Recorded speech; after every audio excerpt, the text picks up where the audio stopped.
Allahu Jelle Shanu thot në librin e tij, "Qul bi fadlillahi wa bi rahmetihi fa bi dhalika falyafrahu." Huwa khairu mimma yajma'un. Thuaj me mirësinë e Allahut dhe me mëshirën e tij, me këtë le të kënaqen. Këto dyja janë më të mira se çka njerëzit mbledhin dhe grumullojnë.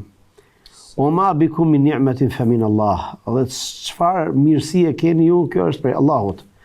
Ndaj kjo mirësi Allahut Jelle Shanu, që është liria e fjalës, liria e të shprehurit, liria e të komunikuarit me njerëzit dhe liria e të ftuarit të tjerëve në atë që ti beson, në atë që ti rrit në vetveten tënde, në atë që ti kultivon, është diçka tepër themelore për njeriu. Ndaj dhe jeta e profetëve pa liri dhe thirrja e tyre nuk do kishte kuptim.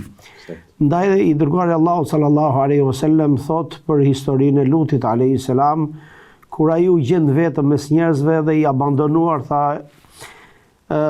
sikur të kisha i fuqi dhe të merrja një shkemb ose një mbështetje të fuqishme.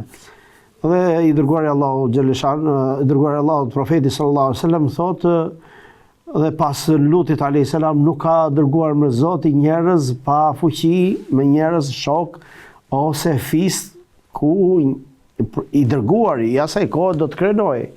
Ndaj edhe sot kjo mirësi në Allahu xhaleshanuhu është evidente, është shfrytzueshme dhe padyshim jemi të kënaqur për këtë lloj lirie.